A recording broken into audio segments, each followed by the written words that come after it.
श्री स्वामी समर्थ.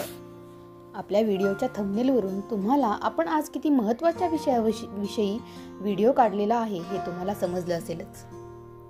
भक्ती मार्गामधील अथवा नामस्मरण मार्गामधील स्वकर्मच्युती हा शास्त्रोक्त दोष काही नाहीसा करून जनतेला स्वतःच्या कर्माच्या ठिकाणी अभियुक्त करून भक्ती प्रवण करण्याकरता आणि अंतःकरणामध्ये त्याग आणि निर्भयता उत्पन्न करण्यासाठी श्री गुरुचरित्राचा अवतार झाला. हा सिद्ध ग्रंथ अंतःकरणाने वाचला तर हितकारक ठरतोच, पण साप्ताहिक पद्धतीने वाचला तर त्वरित फळ देतो. साधकांचा असा अनुभव आहे. अंतःकरण असता पवित्र सदाकाळ वाचावे गुरुचरित्र. हा आदेश भक्तिप्रेमाने वाचणाऱ्या निष्काम साधकांचाच आहे. श्री गुरुचरित्राचं स्वरूप हे सिद्धमुनी व नामधारक यांच्यातील संवादात्मक असून त्यात सुमारे 7,000हून जास्त ओव्या आहेत. इहलौकिक व परलौकिक सामर्थ्य साधण्याचा हा सर्वश्रेष्ठ सद्मार्ग आहे. आपण आजच्या या व्हिडिओमध्ये श्री गुरुचरित्राचं पारायण कशा पद्धतीने करायचं, तुम्ही किती दिवसांचं करू शकता, त्यासाठी काय नियम अटी आहेत, त्यासाठी काय संकल्प, पूजा, विधी आणि सगळ्यात महत्त्वाचं म्हणजे श्री गुरुचरित्राचं पारायण पुढील काही नियम असणार आहेत जे पाळले तरच पूर्ण होतं. या सगळ्या गोष्टींची माहिती तुम्हाला आजच्या व्हिडिओमध्ये मिळणार आहे. त्यामुळे आपला व्हिडिओ शेवटपर्यंत न चुकता नक्की ऐका. कमी वेळामध्ये जास्तीत जास्त माहिती देण्याचा मी पूर्णपणे प्रयत्न केलेला आहे. त्यामुळे आपला व्हिडिओ लक्ष देऊन ऐका, जेणेकरून तुम्हाला श्री गुरुचरित्राचे पारायणाची फलप्राप्ती ही लवकरात लवकर होईल. आणि सबस्क्राईब केलं नसेल तर आपल्या चॅनेलला सबस्क्राईब देखील करून घ्या. व्हिडिओच्या सुरुवातीला आपण थोडीशी गुरुचरित्राबद्दलची माहिती घेऊया. श्री गुरुचरित्र पारायण वाचण्याची संधी मिळाली तर भाविक आवर्जून हे वाचत असतात. या ग्रंथाचे 52 अध्याय आहेत, तर काही ग्रंथामध्ये 53. श्री दत्तात्रय महाप्रभूंनी नामधारकास अतिसामान्यांना गुरुप्रणित मार्ग मिळावा म्हणून श्री गुरुचरित्र सांगितलं. श्री गुरुचरित्र हा 5वा वेद मानला जातो. हा काही साधासुधा ग्रंथ नसून दैवी शक्तीनं भरलेला सिद्ध मंत्ररूप महाप्रसादिक आणि वरद ग्रंथ आहे.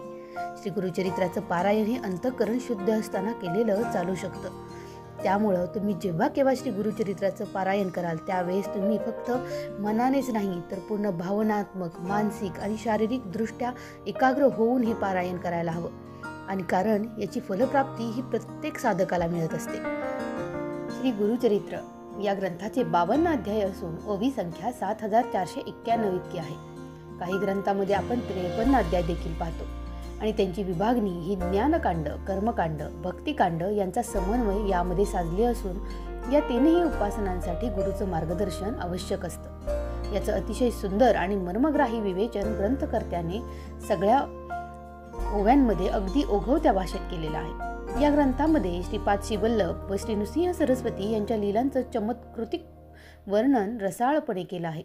इतकंच नाही तर श्री गुरूंच्या चरित्राच्या निमित्तानं त्यांच्या असंख्य लीलांचं कथात्मक निरूपण अतिशय सुबोध आणि प्रसादिक भाषेमध्ये आपल्याला पाहायला मिळतं. आता यानंतर आपण मुख्य विषयाकडे वळूया.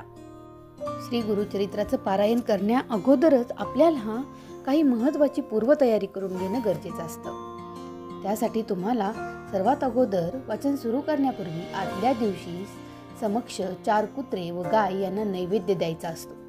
4 कुत्रे म्हणजे 4 वेद असतात आणि 1 गाय म्हणजे दत्तात्रयांची कामधेनू असल्यानं हा नियम तुम्हाला अतिशय महत्त्वाचा आहे. तुम्हाला जेव्हा श्री गुरुचरित्र पारायणाची फलप्राप्ती घ्यायची असते किंवा तशी मिळावी अशी जर तुमची इच्छा असेल तर तुम्हाला हा नियम पाळणं गरजेचं असतं. त्यापूर्वी तुम्हाला आणखीन म्हणजेच पारायणाच्या पूर्वी फुले, विशेषतः देशी गुलाबाचे हार, तुळशी, सुगंधी उदबत्ती, धूप, कलश, विड्याची पानं, नैवेद्यासाठी पेढे, अन्य काही, नंतर अष्टगंध, चंदन, अत्तर, रांगोळी, 2 आसनं, 1 चौरंग, चौरंगावरती पिवळं किंवा भगवं कापड, चौरंगाच्या भोवती व गुरु दत्तात्रयांच्या आसनाभोवती रांगोळी काढणं देखील गरजेचं असतं. यासोबतच तुम्हाला चौरंगाला आंब्याचं तोरण बांधायचं आहे आणि प्रमुख दरवाजाला देखील तोरण बांधायचं आहे. चौरंगाजवळ डाव्या बाजूला आपल्याला समई लावून वाचन चालू असेपर्यंत ही समई तशीच तेवत असायला हवी. यानंतरचा पाळावयाचा दुसरा महत्त्वाचा नियम म्हणजे जेव्हा तुम्ही हे पारायण सुरू करणार आहात तेव्हा पारायणाला बसण्यापूर्वी गावामधील दत्त मंदिरात अथवा जवळच्या श्री स्वामी समर्थ केंद्रामध्ये जाऊन तुम्हाला विडा, सुपारी व नारळ ठेवून सदर पारायणास उपस्थित राहण्यासाठी देवांना प्रार्थना करायची आहे. घरामधील वडील मंडळीस नमस्कार करून पारायणासाठी आसन ग्रहण करा.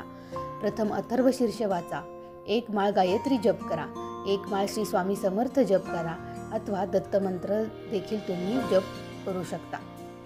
आता सगळ्यात महत्त्वाचं म्हणजे गुरुचरित्र पारायण करताना आपल्याला पारायणाचं वेळापत्रक समजून घेणं किंवा ते करणं देखील खूप महत्त्वाचं असतं. यामध्ये तुम्हाला श्री गुरुचरित्राचं पारायण तुम्ही 3 दिवस, 7 दिवस किंवा 11 दिवस करणार असाल तर त्यासंबंधीची माहिती आजच्या व्हिडिओमध्ये तुम्हाला सांगत आहे. तुम्हाला दररोज वाचायचे अध्याय तुम्ही निवडलेल्या दिवसांवरती अवलंबून असतात.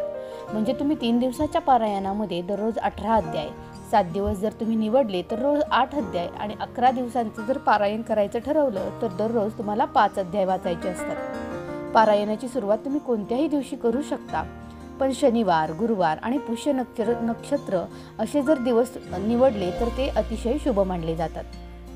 आता यानंतर सगळ्यात महत्त्वाची गोष्ट म्हणजे तुम्ही पारायणाला ज्या ठिकाणी बसणार आहात त्या ठिकाणची जागा ही स्वच्छ, शांत आणि पवित्र असायला हवी.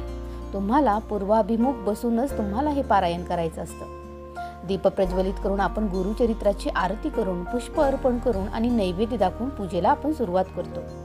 स्पष्ट आणि सुयोग्य उच्चारांनी, एकाग्र मनाने आणि शांत चित्ताने आपल्याला हे वाचन करायचं असतं.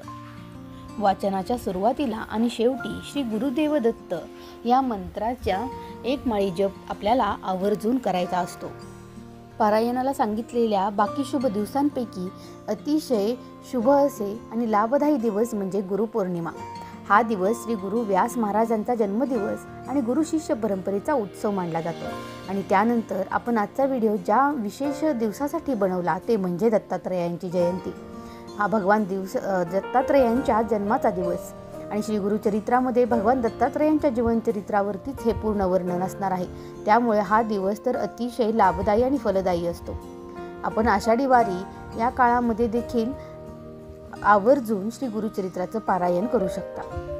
आता श्री गुरुचरित्राचं पारायण करत असताना तुम्ही जेव्हा हे पारायण 3 दिवस, 7 दिवस आणि 11 दिवस करणार आहात त्यावेळी नेमके किती अध्याय वाचायचे आहेत याची संपूर्ण माहिती आपल्या व्हिडिओच्या डिस्क्रिप्शनमध्ये मी तुम्हाला देऊन ठेवते. त्यामुळं त्यानुसार तुम्हाला तुमच्याकडे माहिती राहील आणि जेणेकरून तुम्ही कोणत्या दिवशी कोणत्या पारायणाच्या अध्यायांचं वाचन करायचं आहे ते तुम्हाला व्यवस्थित समजून घेईल ते तुम्ही लिहून घ्या. पारायण करत असताना आपल्याला पूजेची काय तयारी करायची आहे ते आता जाणून घेऊ. सर्वप्रथम आपलं देवघर आपल्याला स्वच्छ धुवून आणि पुसून घ्यायचं आहे. आपल्याला जी सामग्री सांगणार आहे ती अगोदर देखील सांगितली आहे, आणखीन एकदा सांगते. स्वच्छ कपडे, पाट आणि चौरंग, स्वामी समर्थ महाराजांचा फोटो, श्री गुरुचरित्र ग्रंथ, दिवा आणि त्यामध्ये शुद्ध असं तूप, हळद, कुंकू, अक्षता, फुले, भस्म, तांदूळ आणि सुपारी, कलश, तांबे, शंख आणि घंटा, आसन, नैवेद्य, आरतीचं साहित्य, त्यामध्ये दीप, अगरबत्ती आणि आरतीच्या ओळी. यानंतर दानधर्माचं साहित्य म्हणजेच धान्य, वस्त्र आणि दक्षिणा इत्यादी. अशा सगळ्या गोष्टी केल्यानंतर आपल्याला आता पुढे करायची आहे ती म्हणजे पूजा.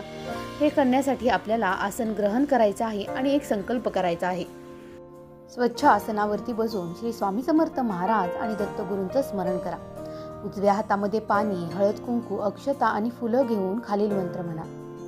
श्री गुरुदेव दत्त, मी आणि माझ्या कुटुंबाच्या कल्याणासाठी गुरुचरित्र पारायणाची ही सेवा करत आहे. दत्त महाराज, मला या पारायणामध्ये यशस्वी करा आणि माझ्या सर्व मनोकामना पूर्ण करा. यानंतर आपल्याला दीप प्रज्वलित करून शुद्ध तुपाचा दिवा यावेळी लावायचा असतो.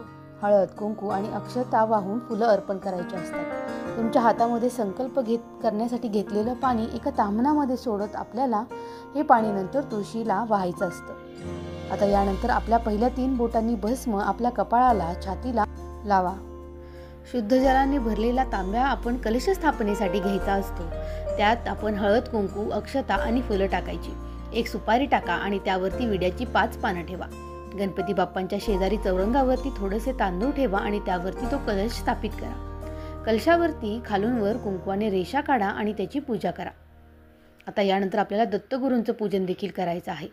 आपल्या देवघरामधील दत्तगुरूंची मूर्ती, जर मूर्ती नसेल तर सुपारी ठेवली तरी देखील चालतं. तांब्यामध्ये थोड्याशा अक्षता घेऊन मूर्ती ठेवा. दत्तगुरूंना शुद्ध पाणी, पंचामृत आणि पुन्हा शुद्ध पाणी घालून स्नान घाला.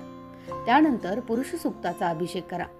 अभिषेक झाल्यानंतर मूर्ती स्वच्छ पुसून घ्या आणि त्यांना हळद, कुंकू, अक्षता, फुलं आणि भस्म अर्पण करा. यानंतर सगळ्यात महत्त्वाची गोष्ट म्हणजे पूजा करणे. गुरुचरित्राची मांडणी करताना आपल्याला शांततेनं आणि व्यवस्थित सगळ्या गोष्टी करणं गरजेचं असतं, कारण पूजा विधीमध्ये काही कमी पडल्यास पूजा संपन्न होत नाही. त्यासाठी आपल्याला देवघरामधील शंख आणि घंटा घ्यायची आहे. उजव्या हाताला शंखाची आणि डाव्या बाजूला घंटेची स्थापना करायची असते. शंखाला गंध लावून आणि घंटेला गंधाक्षता आणि फुलं देखील व्हायची आहेत. कलश ज्या ठिकाणी स्थापन केला आहे त्याच्या समोर जोड पानावरती एक सुपारी, हळकुंड आणि एक बदाम देखील ठेवायचं असतं. पूजा सुरू असताना आपल्याला मनातल्या मनात गुरु दत्तात्रयांचा मंत्र ओम राम चिरंजीवी नमः किंवा श्री स्वामी समर्थ या मंत्राचा जप देखील करायचा असतो. स्वामींचा फोटो, नवनाथ महाराजांचा फोटो आणि गुरु दत्तात्रयांचा फोटो यांची पंचोपचार पूजा देखील करायची असते. त्यांना आपण हळद, कुंकू, अक्षता, गंधाक्षता आणि फुलं लावून भस्म लावून फुलांचा हार घालायचा आहे. आपल्यासाठी आणि दत्त महाराजांसाठी आपल्याला आसन ठेवायचं आहे. दत्त महाराज पारायणाच्या वेळी फेरी मारतात असे अनेक भक्तांची भावना आहे. त्यामुळं एक रिकामं आसन देखील श्री गुरुचरित्र पारायण करताना आपल्याला अवश्य ठेवायचं असतं. यानंतर चौरंगाच्या पुढं एक पाट किंवा चौरंग ठेवा. गुरुचरित्रांच्या पोथीसाठी हे आसन असेल. रोज पोथी वाचन करताना या आसनावर ठेवूनच त्याचं वाचन करायचं असतं. ही पोथी कधीही खाली, रिकाम्या जागी, फरशीवरती किंवा आपल्या मांडीवरती अजिबातही ठेवायची नाही. पाटावरती स्वच्छ वस्त्र अंथरून त्यावर थोडी अक्षता आणि त्यावर गुरुचरित्राची पोथी ठेवायची. पोथीची पंचोपचार पूजा करा. हळद, कुंकू, अक्षता, गंधाक्षता आणि फुलं वाहून सरस्वती मंत्राचा जप करा. रोज वाचन सुरू करण्यापूर्वी पोथीची पूजा करून मगच वाचन सुरू करायचं असतं. पोथी उचलून हातात घ्यायची नाही, आसनावर ठेवूनच वाचन करायचं. वाचन झाल्यावर पोथी स्वच्छ वस्त्रामध्ये झाकून ठेवायची असते. या सगळ्या गोष्टी करत असताना अखंड दिवा आपल्याला नेहमी प्रज्वलित करायचा आहे आणि तो पारायणाच्या काळात विजू देखील द्यायचा नाही. चुकून वाऱ्यानं किंवा अनावधानाने झाला किंवा विझला तर दत्त महाराजांची क्षमा मागून तो पुन्हा प्रज्वलित देखील करायचा असतो आणि मगच तुमचं उर्वरित वाचन सुरू करायचं असतं. पोथीचं पूजन आणि दीप प्रज्वलन केल्यानंतर श्री स्वामी समर्थ किंवा ओम रामचंद्र नमः या मंत्राचा एक माळी जप करून गायत्री मंत्र जपून मगच वाचनाला सुरुवात करायची असते. आपण पहिल्या दिवशी 1 ते 9 अध्याय, दुसऱ्या दिवशी 10 ते 21 अध्याय, तिसऱ्या दिवशी 22 ते 29 अध्याय, चौथ्या दिवशी 30 ते 35 अध्याय, पाचव्या दिवशी 36 ते 38 अध्याय, सहाव्या दिवशी 39 ते 43 अध्याय आणि सातव्या दिवशी 44 ते 53 अध्याय वाचतो.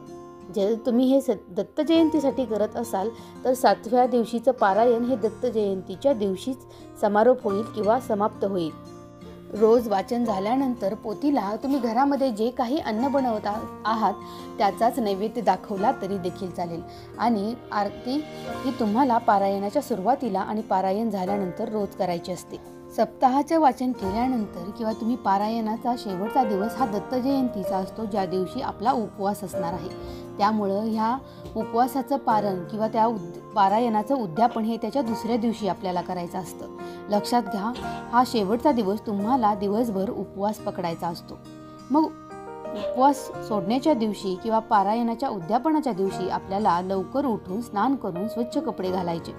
घरामध्ये आणि पूजास्थळी सुगंधी धूप लावून फुले व्हायची आहेत. पूजा साहित्याची पूजा करून पुरणाचा नैवेद्य करून दत्त महाराजांना आवडणाऱ्या घेवड्याच्या शेंगांची भाजी नैवेद्यामध्ये समाविष्ट करायची असते. आपल्याला त्यानंतर एकूण 5 नैवेद्य तयार करायचे असतात. त्यामधील एक म्हणजे दत्त महाराजांसाठी, दुसरा श्री स्वामी समर्थ महाराजांसाठी, तिसरा आपल्या कुलदेवतेसाठी, चौथा गुरुचरित्राच्या पोथीसाठी आणि 5वा गायीसाठी. पूजा झाल्यावरती गायीला नैवेद्य द्या. उरलेले नैवेद्य घरातील सदस्यांमध्ये वाटून घ्या. आरती करा. शक्य असेल तर तुमच्या आप्तेष्टांना किंवा नातेवाईकांना किंवा शेजारील एखाद्या व्यक्तीस तुम्ही जेवणासाठी बोलवू शकता. एखाद्या जोडप्याला देखील तुम्ही जेवणासाठी बसवलं तरी देखील चालतं. यासोबतच तुम्ही एक 1.25 पिठाची भाकरी देखील दान करायची असते. दारावर आलेल्या भिक्षुकांना रिकाम्या हाताने तर अजिबातही पाठवू नका. साक्षात दत्तगुरू देखील अशा रूपामध्ये तुमच्या घरी आलेले असू शकतात. त्यामुळे पारायण काळामध्ये अगदीच कोणता व्यक्ती तुमच्याकडे आला तर दान नक्की करा. उद्यापनानंतर आपल्याला पूजेचं साहित्य जसं आहे तसं ठेवायचं आहे. दुसऱ्या दिवशी सकाळी संपूर्ण पूजेवरती पुन्हा गंधाक्षता वाहून फुलं वाहून पूजा हलवायची आहे. कलशामधून तांब्यात घातलेलं पाणी घराच्या आजूबाजूला शिंपडायचं आणि उर्वरित पाणी तुमच्या घरामधील तुळशीला अर्पण करा.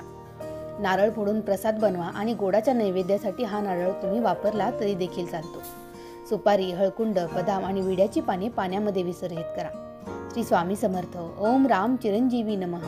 दत्त महाराजांचा मंत्र म्हणजेच श्री दत्तात्रेय नमः आणि श्री विष्णू सहस्त्रनाम या मंत्राचं जप करून आपल्या पूजेची सांगता करा.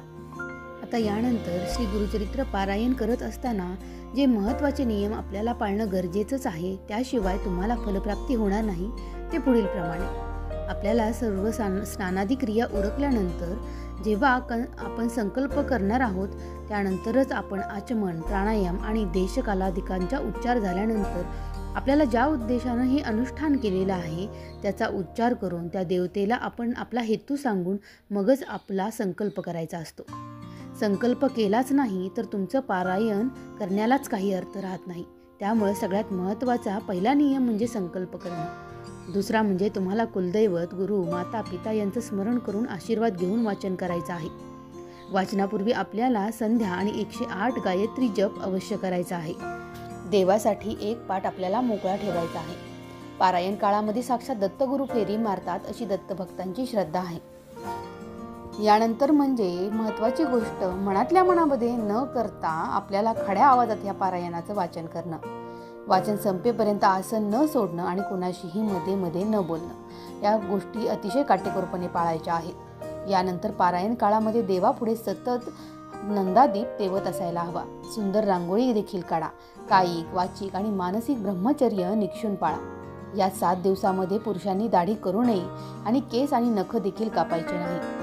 यासोबतच तिखट, मीठ, आंबट, कांदा, लसूण आणि परान्न कटाक्षानं टाळायचं. एकभुक्त राहून सायंकाळी दूध प्यायचं असतं. आपल्या घराव्यतिरिक्त दुसऱ्या कोणत्याही व्यक्तीच्या हातून देखील आपल्याला अन्नग्रहण निषिद्ध आहे. पारायण काळामध्ये आपल्याला खाली जमिनीवरती अंथरूण किंवा चटई टाकून त्यावरतीच बसायचं असतं. आपल्याला बेडवर, सोफ्यावरती कोणत्याही ठिकाणी आपल्याला न बसता गुरुचरित्र पारायण काळामध्ये आपल्याला आसन हे आपलं टाकलेलं स्वतंत्र असावं. समारोपाच्या दिवशी नैवेद्य दाखवायचा आहे. रोजचं वाचन झाल्यावर पोथी बंद करू नये, ती उघडीच ठेवावी आणि आसनापूर्वी उठण्यापूर्वी तिला हळद, कुंकू आणि फुलं वाहून नमस्कार करायचा.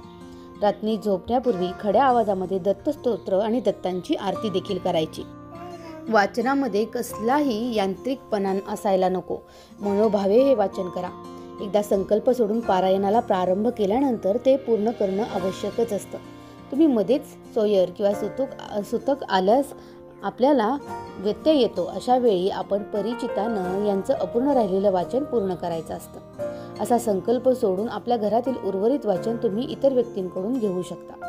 आणि सोयर किंवा सुतक संपल्यावरील घरामध्ये गोमूत्र शिंपडून शुद्धी करून त्या दिवशी अवतरणिका वाचून व दत्तमूर्ती किंवा दत्त पादुकांवरती अभिषेक करून पुन्हा एकदा पारायणाला सुरुवात करायची असते. या ग्रंथाचं वाचन करताना महत्त्वाचा नियम पाळायला लागतो, तो म्हणजे या अध्यायाच्या शेवटी कुणाचा मृत्यू झाल्याची हकीकत झाली असेल त्या ठिकाणी त्या दिवसाचं वाचन थांबवू नका. ती व्यक्ती ज्या अध्यायामध्ये पुन्हा जिवंत होते तिथपर्यंत वाचन करून मगच अध्याय संपवा. स्त्रियांनी देखील आपला मासिक धर्म पार पाडून मगच सुशीर्भूत होऊन श्री दत्तचरित्राचं पारायण करायचं असतं. शक्यतो निष्काम मनानं या ग्रंथाचं पालन करा. इप्सित फळ तुम्हाला आपोआप मिळतं असा अनेक दत्त भक्तांचा आणि गुरुभक्तांचा अनुभव आहे. तर मैत्रिणींनो, अशा पद्धतीनं श्री गुरुचरित्राचं पारायण करताना घ्यावयाच्या पूर्ण संकल्प, नियम, पूजाविधी, उद्यापन अशा सगळ्या गोष्टींची माहिती देण्याचा आम्ही या व्हिडिओमध्ये पुरेपूर प्रयत्न केलेला आहे. मात्र तरी देखील तुम्हाला काही जर शंका असतील तर तुम्ही मला त्या कमेंटमध्ये नक्की विचारू शकता. व्हिडिओ आवडला असेल तर आपल्या चॅनेलला लाईक, सबस्क्राईब, शेअर करा.